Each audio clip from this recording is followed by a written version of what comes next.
आप कैसे देख रहे हैं तेलंगाना की लड़ाई? देखिए, तेलंगाना की कहानी जो 6 महीने पहले थी उससे पूरी तरीके से बदल चुकी है और हम सब लोग जानते हैं क्यों बदली। ये कोई अब रहस्य नहीं है।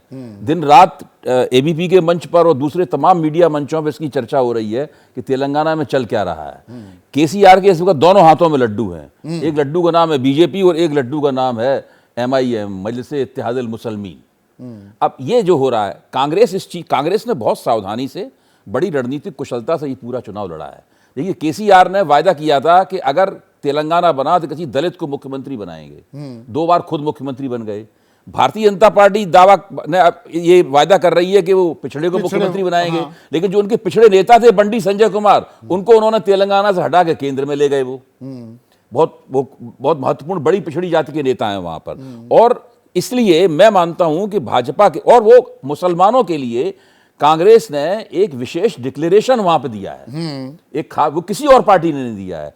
तो कांग्रेस जो फोकस दे रही है वो पिछड़ों के ऊपर फोकस दे रही है, दलितों के ऊपर फोकस दे रही है और मुसलमानों पर फोकस दे रही है। मुस्लिम डिक्लेरेशन वो करती है कांग्रेस पार्टी, और ओवैसी कह रहे हैं ये सॉफ्ट हिंदुत्व नहीं, ये पक्का हिंदू है, ये एक्चुअल हिंदू है। देखिए, ओवैसी जी तो ओवैसी जी बिल्कुल बचाव की लड़ाई लड़ रहे हैं।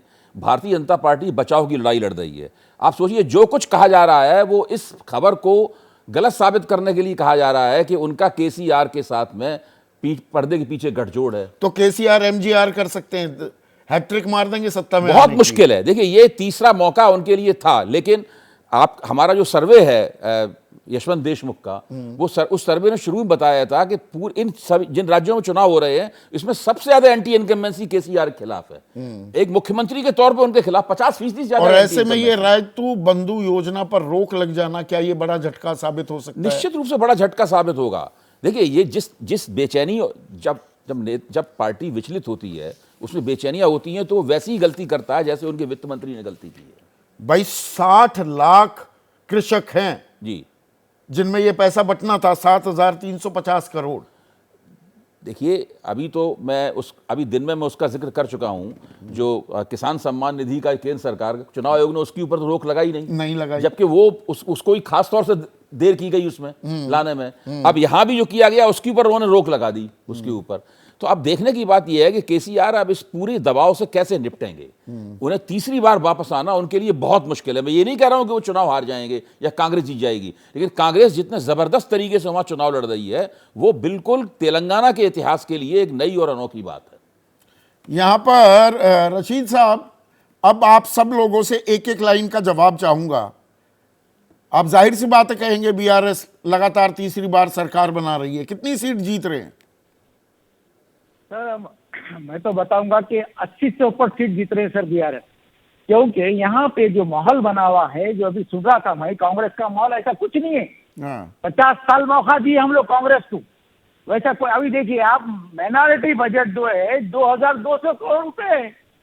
कांग्रेस कभी सोच भी नहीं सकी है सर हमारे बारे में।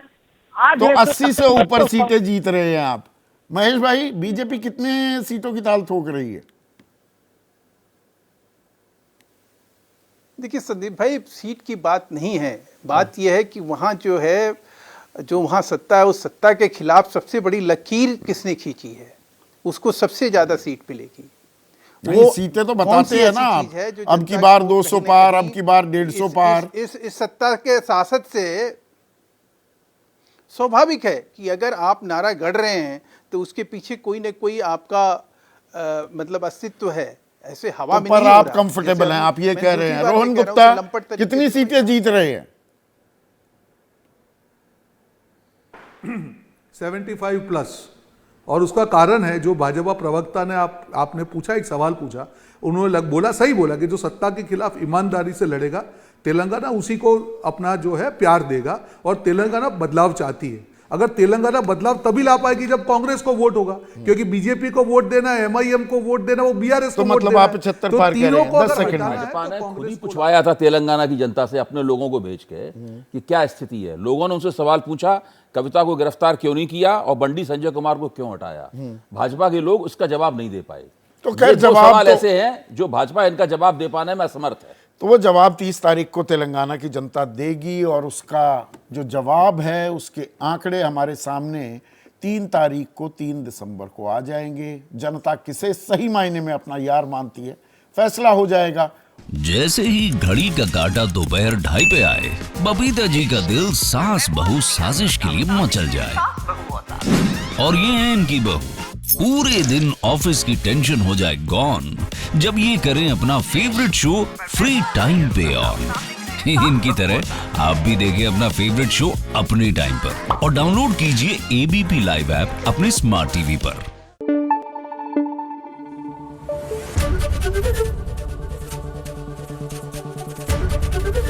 एबीपी न्यूज आपको रखे आगे।